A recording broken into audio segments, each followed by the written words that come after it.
Target रे Iran रो top leader Iran रो जनक परे जणे बड़ नेता निपात करुछि इजराइल। इजराइल आक्रमण रे खामेनी समेत सबु बड़ नेतांकर मृत्यु। अमेरिका इजराइल योजनाबद्ध आक्रमण रे ईरान रो संपूर्ण कमांड व्यवस्था भुसुड़ी पड़ी। इजराइल रो सठिक एयर स्ट्राइक जोगु ईरान रो सर्वोच्च नेतांकठर आरंभ करी सेना मुख्यंक पर्यंत समस्ते प्राण हराइछन्ति।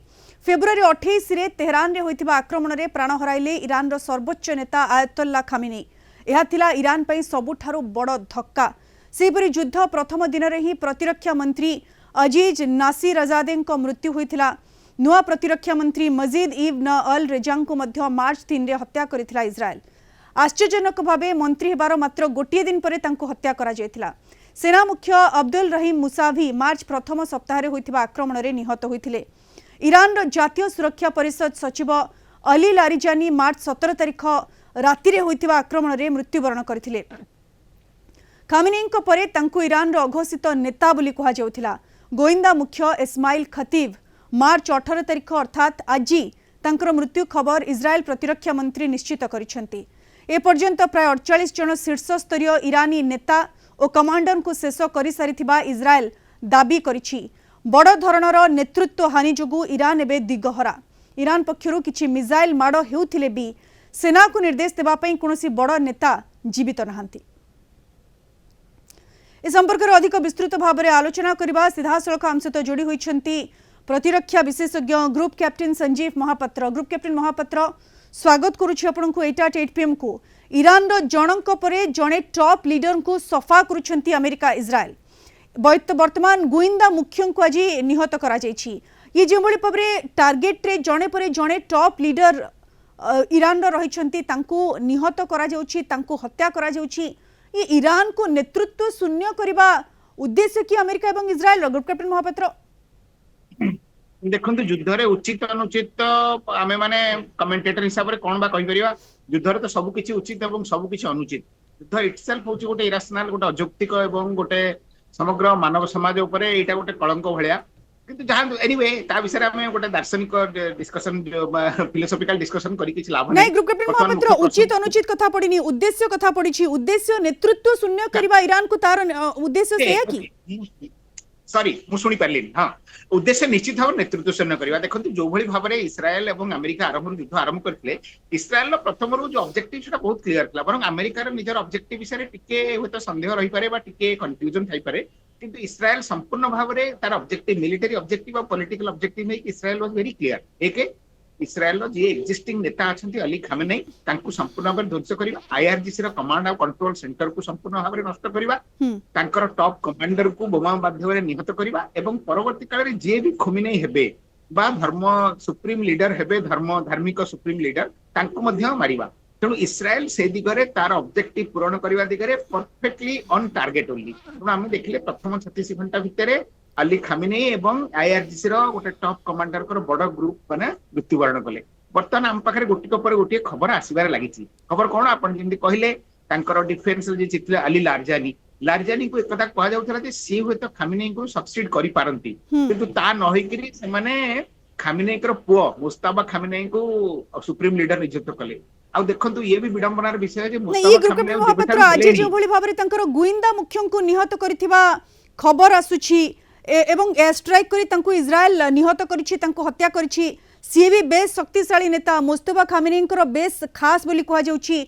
सबु गुप्त ऑपरेशन रो मुख्य तो ये गोटिए पर गोटिए नेता सफा हेबा एबे गोइंदा मुख्य सफा हेबा। ये ईरान को गोटे बड़ झटका कि ग्रुप कैप्टेन महापात्र एटा ईरान पई गोटे निश्चित भाव बड़ झटका एवं तांकर गोइंदा मुख्य कहंतु एवं लारजानी कहंतु एवं तांकर जो बासजी फोर्स रो कमांडर जो गोलमरेजा सोलेमानी तांको मध्ये हत्या करा जायछि। आ एई देखिबे आ जने ब्रिगेडियर जनरल को मध्ये हत्या करा जायछि एई 48 घंटा भितरे। तेणु आपण जो कहउचंती एटा संपूर्ण भाव उद्देश्यमूलक एवं मु पूरा एकमत जे इस्राएल तार जो ऑब्जेक्टिव ईरान रो टॉप लीडरशिप मिलिटरी होंतु किंबा पॉलिटिकल होंतु तांको संपूर्ण भाव में कंटा माने रास्तारू आड़े दबा होची इस्राएल रो पूरा उद्देश्य एवं इस्राएल से दिगरे काम करि चलछि। आ एठी गोटे कथा कहि दे हम दर्शक मानकु इस्राएल रो मोसाद रो जो इंटेलिजेंस एबे मध्य ईरान ने यथेष्ट सक्रिय अछंती एवं तेहरान ने तांको पाखरे यथेष्ट खबर पहुंचुची एवं फील्ड लेवल एजेंट मानक थारु ସେମାନେ ଜାଣି ବି ପାରୁଛନ୍ତି ଯେ ଇସ୍ରାଏଲ ଲିଡର ମାନେ କୋଉଠି ରହୁଛନ୍ତି ବା ତାଙ୍କର ମୁଭମେଣ୍ଟ ଡିଟେଲ୍ସ। ହଁ ଯଦି ଇସ୍ରାଏଲ ପାଖରେ ଇଣ୍ଟେଲିଜେନ୍ସ ପହଞ୍ଚୁ ନଥାନ୍ତା ତାହେଲେ ହୁଏତ ସେମାନଙ୍କ ପକ୍ଷରେ ଏଇଟା ଏତେ ସହଜ ହେଇନଥାନ୍ତା ଏଇ ଅଳ୍ପ ଦିନ ଭିତରେ ଲାରିଜାନି ଆଉ ତାଙ୍କର ଇଣ୍ଟେଲିଜେନ୍ସ ଚିଫ କୁ ଏକ୍ସାକ୍ଟ ଲୋକେସନ କୁ ଠାବ କରିକି ସେଇ ଜାଗାରେ ବମିଂ କରିବା। ଆଉ ଏକ୍ଜାକ୍ଟଲି। ଦେଖନ୍ତୁ ଆଗକୁ এবং ମଧ୍ୟ গ্রুপ ক্যাপ্টেন ଇସ୍ରାଏଲ মহাপাত্র ଏକଥା ইরানর আভ্যন্তরীণ সুরক্ষা ব্যবস্থা এবং বিশ্ব স্তরের চালিথিবা যে গুইন্দা কার্যকলাপ সিଏ বর্তমান দুর্বল হইଯିବ ইয়ে বর্তমান স্পষ্ট ভাবে কুহা যাই পারে। ଦେଖନ୍ତୁ ଦୁର୍ବଳ ନିଶ୍ଚିତ ହବ, କାରଣ ଯେତେବେଳେ ଆପଣ ଟପ୍ ଲିଡରସିପ କୁ ଧୀରେ ଧୀରେ ଆପଣଙ୍କ ରାସ୍ତାରୁ ସଫା କରୁଛନ୍ତି ବା ଏଲିମିନେଟ କରୁଛନ୍ତି, ତାଙ୍କ ଜାଗାରେ ଯିଏ ବି ଆସିବେ ସେ ପୁଣି ଜିନିଷକୁ ଟିକେ ଆପ୍ରିସିଏଟ କରିବେ ବା ସିଚୁଏସନକୁ ସମ୍ଭାଳିବା ପାଇଁ ତାଙ୍କୁ ସମୟ ଲାଗିବ। କିନ୍ତୁ ଇସ୍ରାଏଲ ତରଫରୁ ଅନଫର୍ଚୁନେଟଲି କୌଣସି ସମୟ ଦିଆଯାଉ ନାହିଁ, କାରଣ ଯିଏ ବି ଟପ୍ ଲିଡରସିପ କୁ ଆସୁଛନ୍ତି ତାଙ୍କୁ ଇସ୍ରାଏଲ ତରଫରୁ ମୂଳପୋଛ କରିଦିଆଯାଉଛି। ତେଣୁ ଏଇଟା ଗୋଟେ ବଡ ଭ୍ୟାକ୍ୟୁମ ସୃଷ୍ଟି କରିବ ଏବଂ ଇସ୍ରାଏଲରେ ଇରାନରେ ଏଇଟା ବର୍ତ୍ତମାନ କମାଣ୍ଡ ଆଉ କଣ୍ଟ୍ରୋଲ ଆଉ ଡିସିସନ ମେକିଂ ରେ ଗୋଟେ ବଡ ଧରଣର ଅଚଳାବସ୍ଥା ଯାହାକୁ କହନ୍ତି ଗୋଟେ ପଲିସି ପାରାଲିସିସ ର ସିଚୁଏସନ ସୃଷ୍ଟି କରିବ।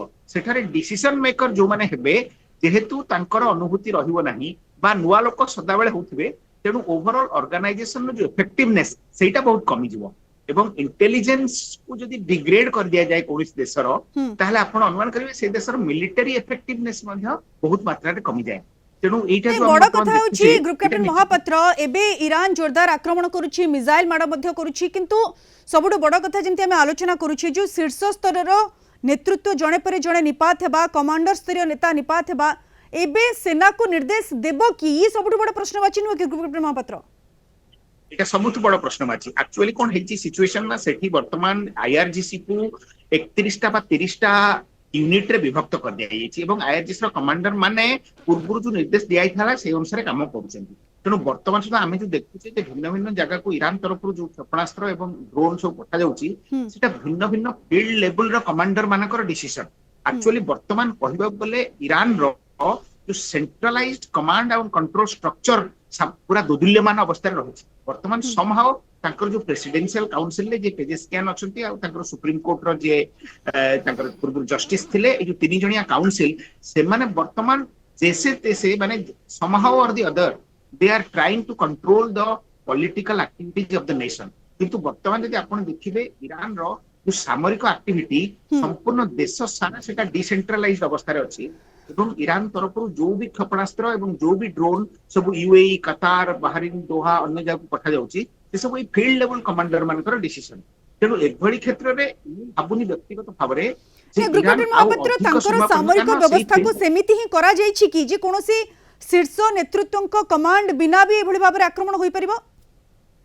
ଦେଖନ୍ତୁ ଶୀର୍ଷ ନେତୃତ୍ୱ କମାଣ୍ଡ ବିନା ଆକ୍ରମଣ ହେଇପାରିବ, କିନ୍ତୁ ସେଇ ଆକ୍ରମଣ ଦୀର୍ଘମିଆଦୀ ସୂତ୍ରରେ କିଛି ଗୋଟେ ଦେଶ ପାଇଁ ଏଫେକ୍ଟିଭନେସ ଆଣିବାରେ ଅସଫଳ ହବ। କାରଣ ଆପଣ କୋର୍ଡିନେସନ ଏବଂ କଣ୍ଟ୍ରୋଲ ଯୁଦ୍ଧରେ ବହୁତ ଇମ୍ପୋର୍ଟାଣ୍ଟ ସୋ ଦ୍ୟାଟ ଆପଣଙ୍କର ମିଲିଟାରୀର ଓଭରଅଲ ଅବଜେକ୍ଟିଭ ପୂରଣ ହୁଏ।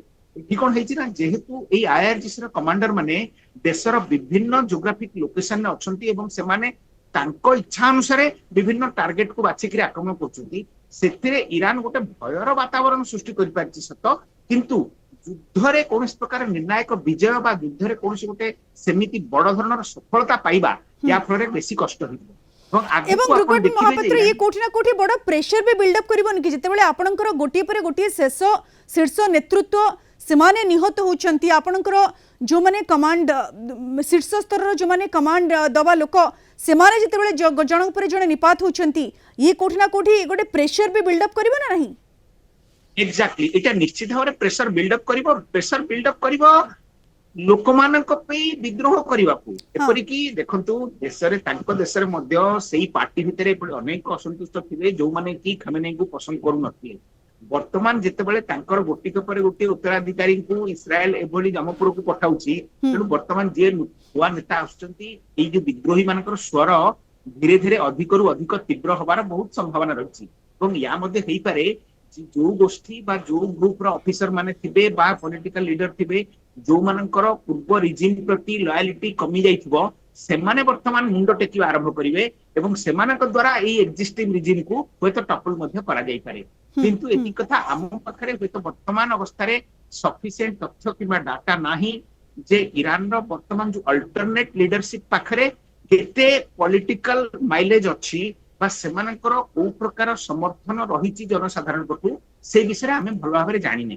कारण ए पर्यंत ईरान रो जो राजनीति चलीथिला किंतु वर्तमान परिप्रेक्षी रे दुईटी जिंस कुहा जाई पारे कि कैप्टेन महापात्र जे प्रकृत रे जो ईरान रो जो आभ्यंतरण सुरक्षा व्यवस्था अछि ताकू भांगीबाकू गोटे बड़ उद्देश्य रखिछि इजराइल एवं द्वितीय कथा ये जनक परे जणे शीर्ष नेतृत्व जेतेबेले सफा हेउछंती ईरान रो ये कोठी ना कोठी ईरान वर्तमान दिगहरा हेबार स्थिति रे अछि कि ईरान संपूर्ण भाव दिगहरा अवस्था अच्छी ईरान वर्तमान केवल अंधाधुन भाव सब आड़ को निजर मिसाइल एवं ड्रोन प्रेरण करुच्ची ईरान आपण अति शीघ्र देखिए जदि यही अवस्था चालू रहे यही मुस्ताफा खामेनेई हूँ मरी जाई पारती ईरान हूँ कहूँ से बर्तमान सुप्रीम लीडर आम जीवित अच्छा तेणु आगू आप देखिए ईरान कमांड एंड कंट्रोल व्यवस्था संपूर्ण भाव बिगिड़ी जापे ता जगह पुणी आउ किए नुआ रिजिम आसीपारती तेणु वर्तमान अवस्था आम कौन गोटे निर्णायक प्रेडिक्टिव गोटे भविष्यवाणी हूँ करें किंतु इथे ईरान रो ओवरऑल पॉलिटिकल ग्रुप जो माने शासन करुछंती